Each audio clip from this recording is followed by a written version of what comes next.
So welcome everyone, and thank you for joining us today. The one who was just talking is my colleague Maria Soroka, based in London. And I've got Moritz Möller with me today, who is kindly joining us from the Veganz group. And he's based out of Berlin, I believe.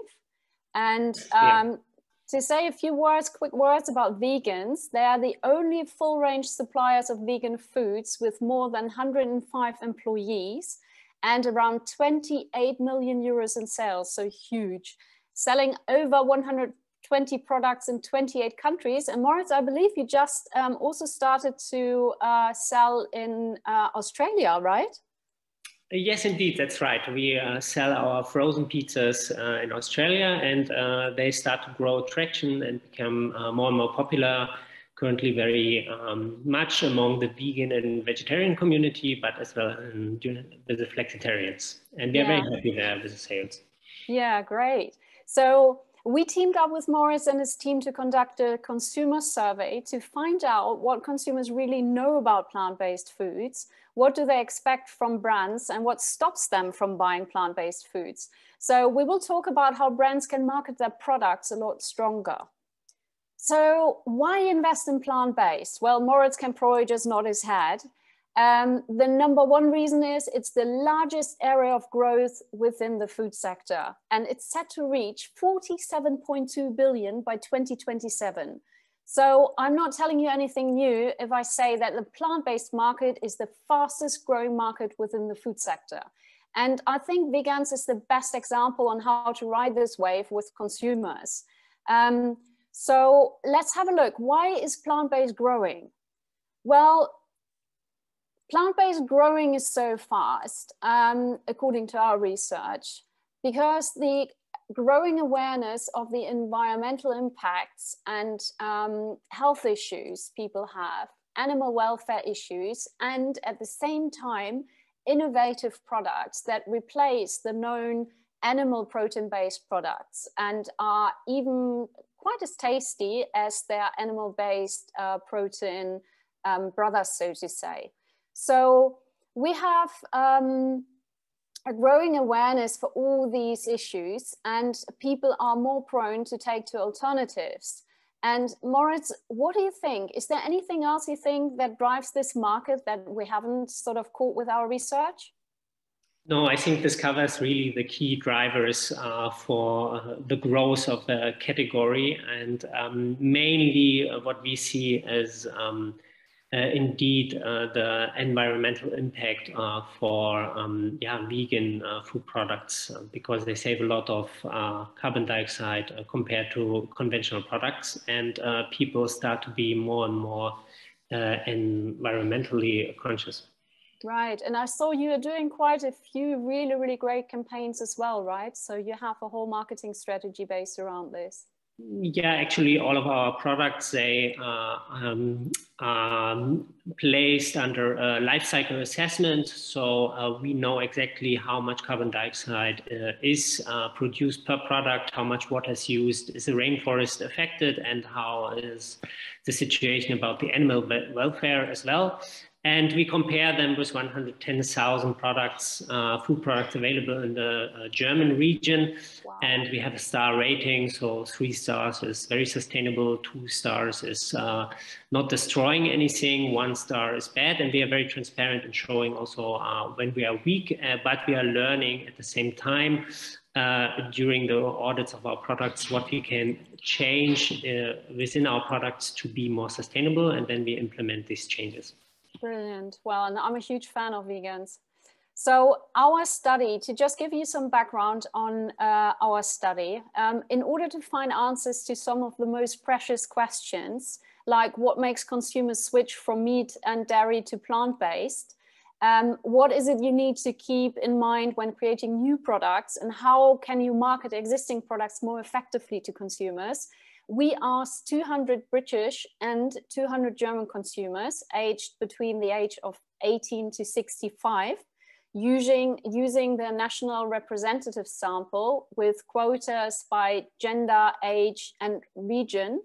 And we conducted the study using Fastuna's DIY solution.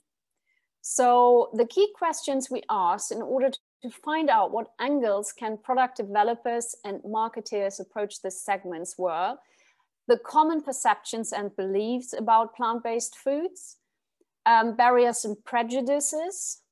We wanted to know key reasons for limiting or replacing certain foods, brand awareness, and the pricing strategy.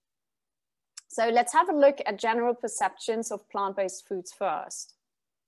So one thing to note before we start is that to this date, there is no clear distinction between plant-based foods and vegan foods from the consumer perspective.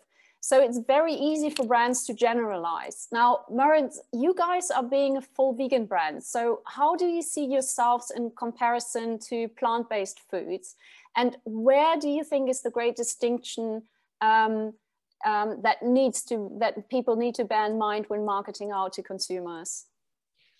Yeah, I think it's not clear for every consumer, especially in Germany, that there is a distinction between vegan diet and plant-based diet, because plant-based diet can include also to eat still animal products. And it's not something I believe right now that the brands are putting on their agenda and the communication, because the reception is a little bit that it's both healthy, and maybe veganism has a higher entry barrier towards the consumer. It's easier to say I'm plant-based. It seems more without a whole philosophy behind it. Right. And that's probably why it's not pointed out yet in the communication. But of course, if you speak about animal protection, animal rights, of course, you have to point out to that difference as well. Right. So if we think about when we ask people about what comes to their minds when thinking about plant-based foods, it's actually only 12% of Germans associated plant-based foods with either organic, healthy, or nutritious, which I found quite shocking, being vegan myself. And only 5% in the UK did. So I think, and Moritz, you probably agree, that brands really need to educate consumers on these. Yes, definitely. So we also asked what comes to mind when thinking about plant-based food. And let's remember, an apple is a plant-based food. So 25% of Germans and 32% of Brits associated plant-based foods with vegans or vegetarians. So vegans and vegetarians are quite a niche still, given that we have about 3% of vegans in Germany and the UK, just about between 3 and 4% right now. So in order to grab the average consumer, brands may need to emphasize the suitability for plant-based foods as part of a mixed diet. So like it's done already with mainly plant-based milks. So let's have a look at the attitudes and concerns of consumers. So overall, plant-based is gaining more and more recognition about, amongst consumers, which we will show. But and we will share some bits, some figures as to how many people already recognize certain plant-based brands and if they are buying them. But for now, let's have a look at things people are worried about when it comes to a plant-based diet. So consumer concerns and how to turn them around. The good news first, overall, consumers are open to plant-based foods, both in Germany and the UK. So 84% in Germany and 80% in Britain would consider plant-based foods in their diet. That's great news because it means you have a huge consumer section available. There were a small minority of 16% in Germany and 20% in the UK of consumers who were worried about nutritional insufficiencies when it comes to a plant-based diet. Now, I think if you replace a meal or two a week, or if you have a plant-based day, you will not go insufficient on vitamin B12. So brands can really educate consumers on this. So let's have a look at how much do consumers agree with certain statements. We gave them a total of 10 statements, and I'm just pointing out, because we're a bit limited on time, I'm just pointing out the two most interesting ones. So one of them is that consumers want to have vegan foods that are made of vegetables rather than artificially grown meat or soya meat. So that was quite an interesting finding. 48% of consumers said that. And this pretty much resonates with my personal experience as well, because most of my friends who are not vegan, they really prefer to have a plant-based burger. For example, potato burgers are great. I'm doing these potato burgers and they are great among them. So they really love them. So they prefer to have alternatives that do not necessarily resemble meat. So what does this mean for product developers and marketeers? Well, first of all, products can invite for meat-free day, and marketeers can promote a health day by presenting plant-only foods. So not a replacement for the burger, but have a potato burger to have a healthy day, for example.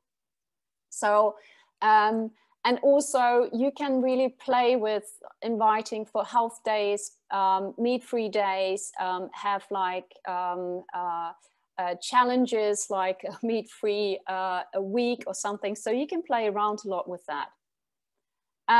The key drivers, if we look next to the key drivers of this sector, so the key to developing new products and drive sales for existing products is knowing what drives consumers to buy alternatives to meat and dairy.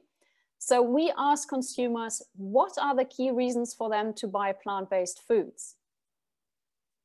And as you can see, we gave consumers a list of preset answers. And at the top of the list in Germany was animal welfare. So Moritz, you guys are pretty much on par with what consumers are looking for. And I can really confirm Germans love animals. You can probably beat up your child, but if you beat your dog, you're dead meat in this country. I'm just kidding. But animal welfare is huge in this country. Whereas in comparison, in the UK, 32% of Brits put the climate and sustainability on top. So Veganz, for example, is marketing environmental messages strongly out to consumers, as well as putting animal welfare on the agenda. So you can be creative and check in with your consumers to find out what is moving them right now. So a quick consumer survey is done in a few hours, and you have all the answers you need to reach out in a creative way to touch your consumers. Yeah, and I just want to leave the question here hanging, is like how much your communication strategy is actually driving consumers, you know, consumers' education, so you can actually become the brand that will be driving these perceptions, you know, and this awareness about, you know, what plant-based food means for the planet, for social, and so on. So yeah, I thought. This is what you're doing as well, right, Moritz? Yes, of course. And I have to add that, especially in Germany, there have been a lot of food scandals, and there has been a lot of issues with food security related to animal products. And I believe that is why this is one of the top answers here in Germany.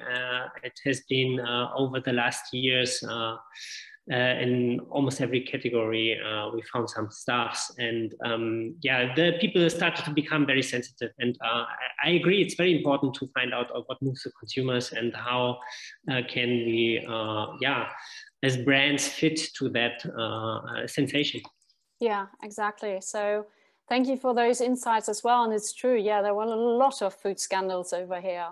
So the next question we asked is, why would consumers buy plant-based? And among German consumers, we had 25% worried about the amount of antibiotics and other medications used in farming.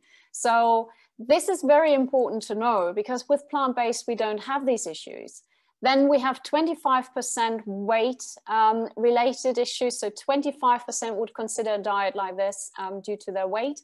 25% of health. So if you combine this group, you can create strong messages about plant-based foods, weight and health, positive impact on weight and health.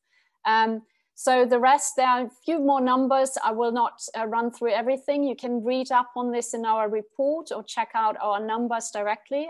Marat will put the links in the chat box, so you can just copy it there. So we asked the same questions to consumers in the UK, and 28% choose animal welfare reasons. 23% would buy plant-based foods for weight control reasons and 16% for health reasons. So the numbers are a little bit lower than in Germany, but it's pretty much on par with the German consumers as well. There's also 22% think that too much animal protein is not good for you. So you can create strong messages around this to really, really capture your consumers. The next question we asked is about pricing. So another key driver in the industry is pricing. And I remember my first ever plant-based cheese I saw was a cashew cheese, and it was over 10 euros. And believe me, I left it on the shelf because 10 euros was basically just too much for trying out a new product. But when I tasted it, I then later on went to a tasting. It was beautiful. And after I tasted it and understood the message behind it, understood how much effort and work went into producing this cheese, I actually bought it for 10 euros, crazily enough.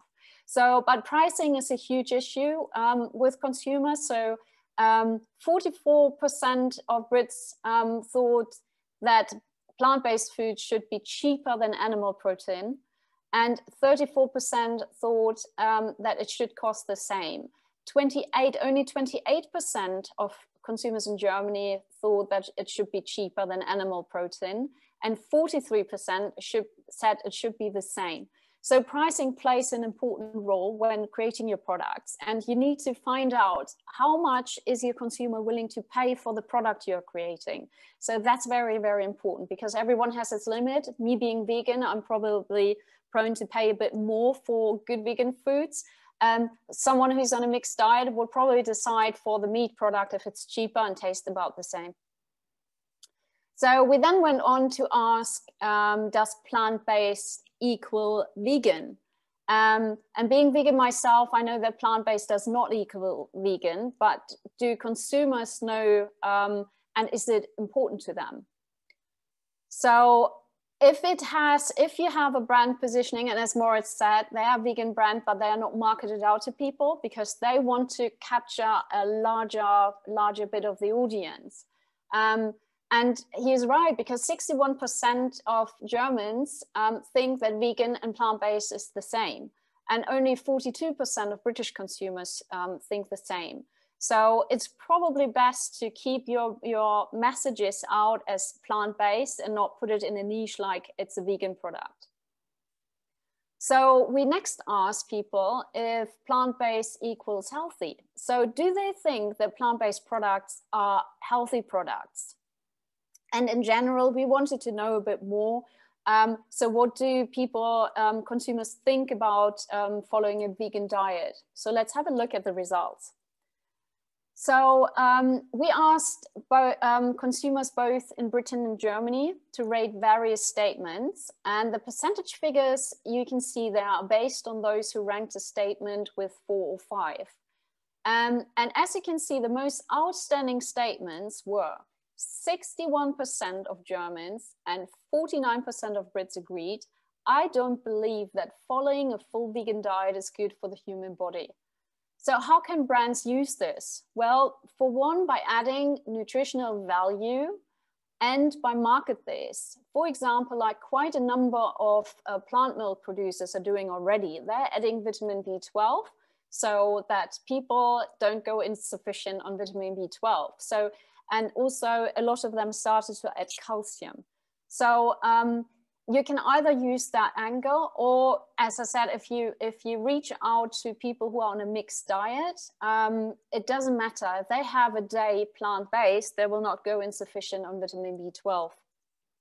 And And then I just wanted, sorry to interrupt you, Michaela. Yeah. I wanted to ask Moritz about it, because for me, this is like, I'm not vegan. So before we ran the study, I was like amongst those who thought that vegan is equal to plant-based. So I want to ask you as a brand owner, Moritz, what do you do for, to explain to consumers, the difference, and also to reassure that they will get great nutritional value from the product that you are offering to them? What we do basically is that we point out, of course, that some products, they have, compared to animal products, high protein intake as well. So there's no less if you have a vegan diet. And this, I believe, is the best way to make the people understand that it is good. We have a meal, frozen fricassee, very newly released, and there especially it's like a perfect full meal you take as a frozen meal, put it in the microwave if you're in the office, and you have your ready food, and it's the same like you use a conventional one. So you need as a brand also to deliver and develop these products. It's like Michaela said that, okay, maybe add some vitamin B12 or things that maybe the consumers ask for. I'm very happy though to see that the number of people is rising who say vegan foods are healthier. Some years ago, just 1 year ago, it was 33% in Germany. Now it's 36%. So, and it's going up and up and up. This you can see. Yeah, which is great. So which also tells that you're doing marketing the right messages out, so people start to understand that it does indeed do some good for your health if you have plant-based foods. And you can also see about 31% of Germans and 41% of Brits agreed that I don't understand much about plant-based foods. So again, education is needed from brand owners.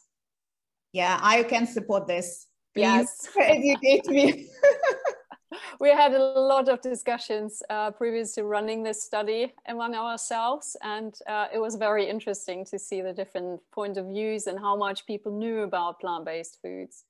Michaela, just to note, we have 5 minutes left. So. Yes, let's skip this slide. Let's go to the consumer expectations. Very quick. I'll quickly run you through this, but as I said, all this information is available. You can download it and you can get it after this presentation. So what is it consumers expect from brands? So first of all, very important, plant-based food should taste good. Secondly, plant-based food should be healthy. Thirdly, plant-based food should not contain artificial additives. And that's very important to know, to note, because I expected this number to be a lot lower. Also, they should not contain any preservatives. So people want pretty much plant-based foods that are healthy, that have a good taste, but they don't want any additives in it. So very challenging for product developers, but I think Veganz is showing also they have a huge range of really, really good foods out there. Yes, we have full assortment. I mean, it's you can produce vegan foods in every category, and we have everything from frozen foods, meat, fish, cheese alternatives, proteins, protein products, based products like minced soy products. A lot of different varieties are possible. And some of your convenient foods are just amazing. I love your cookies, by the way. The ones with the chocolate in the middle, they are just, oh, yummy. That's so good. They are popular, yeah. Yeah.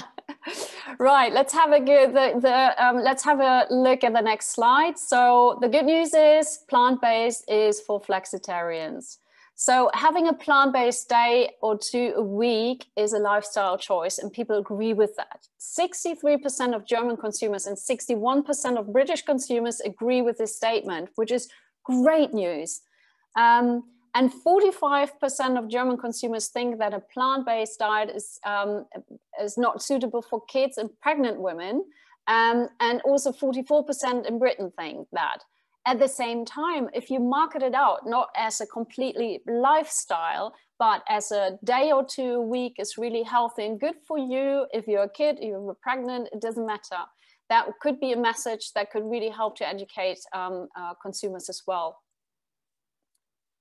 And one thing, again, we asked for the pricing, and as I said, I remember my first ever cashew cheese. That was a bit of a shock. And people do want value for money. So they're willing to try plant-based foods, but we had a lot of feedback on it's too expensive. I would try it if it was a bit cheaper. So you need to really find the sweet spot with the pricing for your products, the ones where the flexitarians would go for, because vegans and vegetarians are willing to pay more, but flexitarians really are price conscious on these things. So, and again, Moritz, maybe you can say something about that, because I know you've got pretty much products across the whole range, right? So you've got some fairly cheap products, but also some very high price products. Yeah, it depends on the number of factors, of course, from the brand side. We have usually very high, or in general, very high quality ingredients. A lot of our products are organic. This is, of course, a price driver. And it depends also on the size of the vegan category and how much volume is behind it. And if it's an early stage market or it's already more saturated market, like the sweets, where you go inside with vegan products, that makes, of course, something with the price points that you can put as a brand. But we are a premium brand and we have also premium prices. Yeah, great. So let's have a quick look at what plant-based products do people buy. So in Britain, we have, in Britain and Germany, we both have plant-based milk. That's very popular and the numbers are rising. So more and more people are replacing milks or have days when they have plant-based milks instead of real milk. And sausages, funny enough, but I know Brits love their sausages and I know Germans do too. So, and we have some rising stars, so numbers were going up, where you have a lot of potential in the UK, because you can see German consumers are already consuming 27% take to plant-based yogurts and 25% to plant-based cheese. So the numbers are rising and are giving a lot of hope that people are taking to these products. And you can also see meats with 26% in Germany, 19% in Britain. So there's a lot of opportunity for you to go in there with great products. If we just have a quick look at the next slide, which of the following would you most likely replace with plant-based or vegan alternatives? Again, we have the meats on top, followed by milk, and then comes yogurts, bread spreads, and fish is sort of lacking a little bit behind, but I think fish is the latest product on the market, so people are not very familiar with it yet. And just a quick one on brand recognition and purchase. The two top brands in Britain were Alpro, 73% of brand recognition, which is great. And 45% of people are buying Alpro products. And corn was very similar, 74% and also 45%. The German top ones were Alpro, 68%, 48% of people are buying. And Rügenwalder Mühle, which is like a brand that is, they're producing sausages, and 63% have recognized this brand and 33% are buying this. So this is great. And by the way, the third one was Garden Gourmet with 39% recognition and 18% people buying the products. And Moritz, you guys were the fourth one, which is fantastic, with 33% recognition and 16% of consumers are buying your product. And I know you haven't been in supermarkets that super long yet, but people are picking up on you, which is fantastic. Yeah, we are very happy with that, and we are doing a lot of job, of course, to keep this number growing. And we know as well that Rügenwalder Mühle and Alpro are very strong brands, but considering that Rügenwalder Mühle is almost 200 years old and we are only 10, I'm very satisfied. And Alpro, okay, it's a huge category. They are inside, and yeah. So I think you guys are going really, really strong. Yeah. Okay, so takeaways from today's session. I'm going to wrap up quickly so we can, Verena, I saw your question, so we answer your question then. Takeaways from today's session. First of all, for product developers, create unique taste. Create foods that promote health values, i.e. foods that are alkaline, for example, or help detox acids, foods that boost the immune system, foods that help you through the winter, foods that help you slim down. For brand owners, brand needs to create a strong message around their products. What are the health benefits of your plant-based products? How do you support the environment, animal welfare, and how do you help people to feel good about themselves and purchasing your product, guilt-free? So for marketeers, to get into the nitty-gritty, how about introducing a detox day connected to your brand? Or what about promoting detox weeks or even meat and dairy-free challenges and so on? So be creative on this and find out what health issues your consumers struggle with, because health was one of the top things that they mentioned. What are their current fears and beliefs when it comes to the environment and more, and how can you support them with their lifestyle choices when it comes to foods? So there's lots of room you can market around. Right, I think we've run out of time. I could speak about this for hours. Yes, so and then you don't know what to do with your brands. Hi, Michaela. It's very creative. So thank you for your time, and feel free to drop us a line if you have a project we can assist you with. Just send it. You can run the similar project with us very easily. Within 24 hours, you get the results back. Yeah, super quick. I'm not joking. Yeah, and you can always reach us at ask@fastuna.com or check us out directly. You can create an account for free on our site www.fastuna.com. And now, right, let's quickly, before we wrap it up completely, there was one question from Verena. And I think she asked, what about hybrid products? So it depends on, Morris already answered, depending on what you understand by a hybrid product. But if you think about, probably think about products that may contain, let's say, chicken protein, for example. Is that what you be looking at? Maybe you can give us a quick feedback in the chat.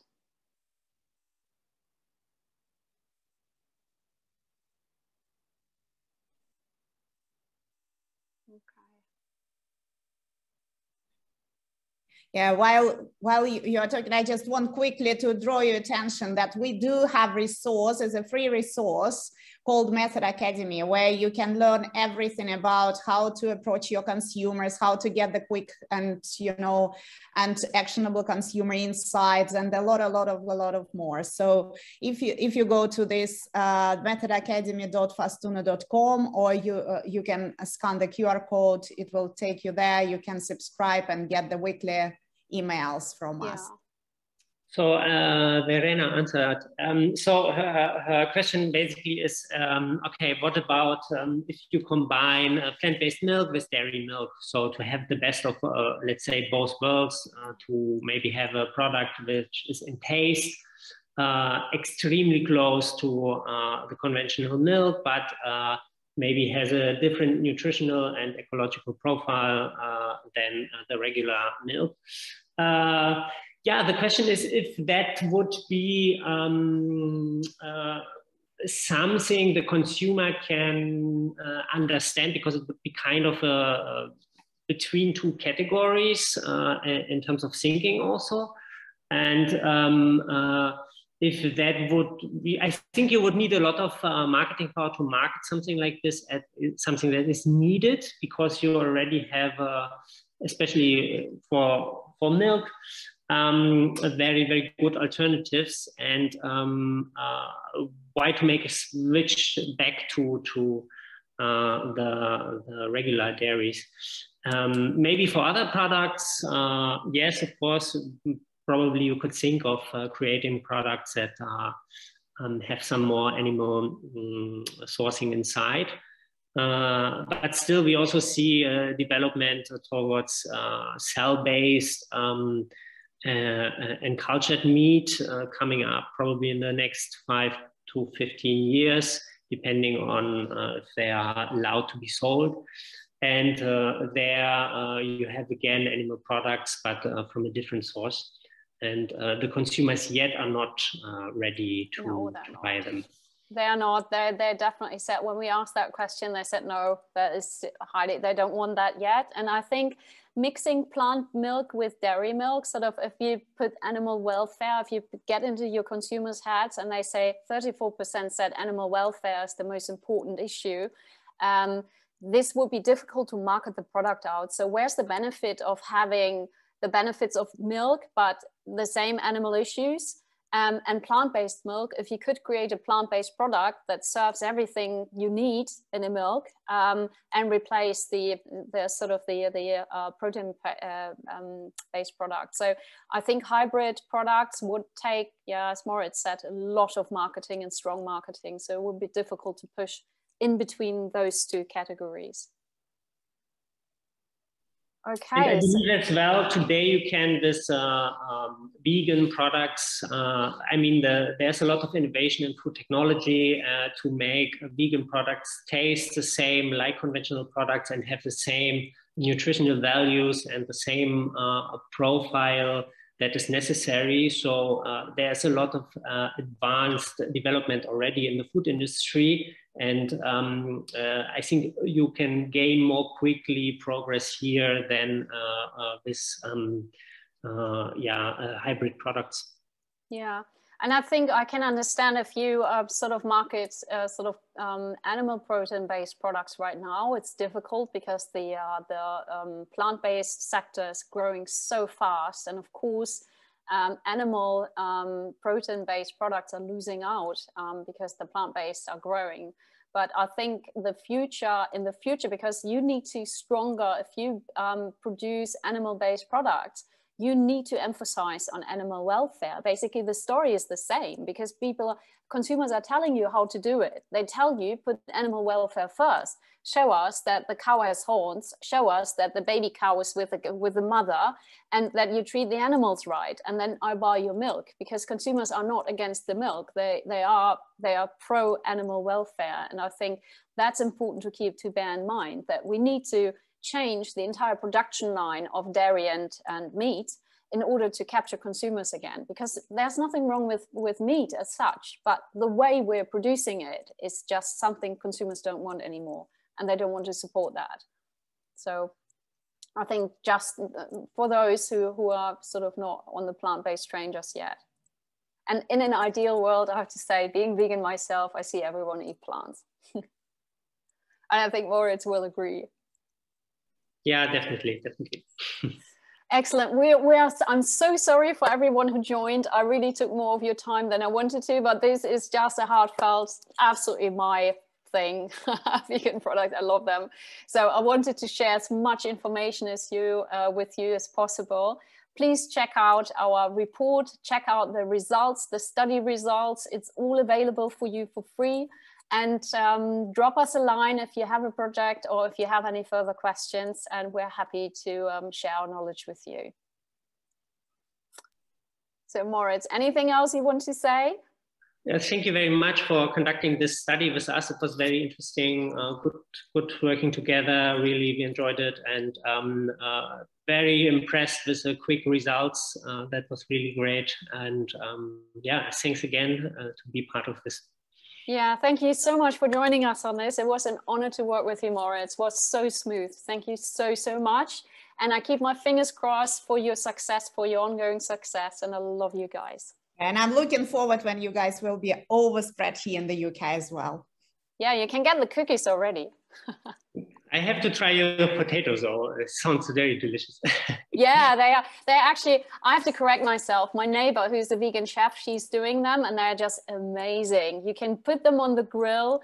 You can eat them like that, and they're just, everyone loves them. I had, at my birthday party, I had 55 of them, and they were all gone. My chicken salad imitation, nobody touched, but those burgers were gone in no time. So everyone loved them.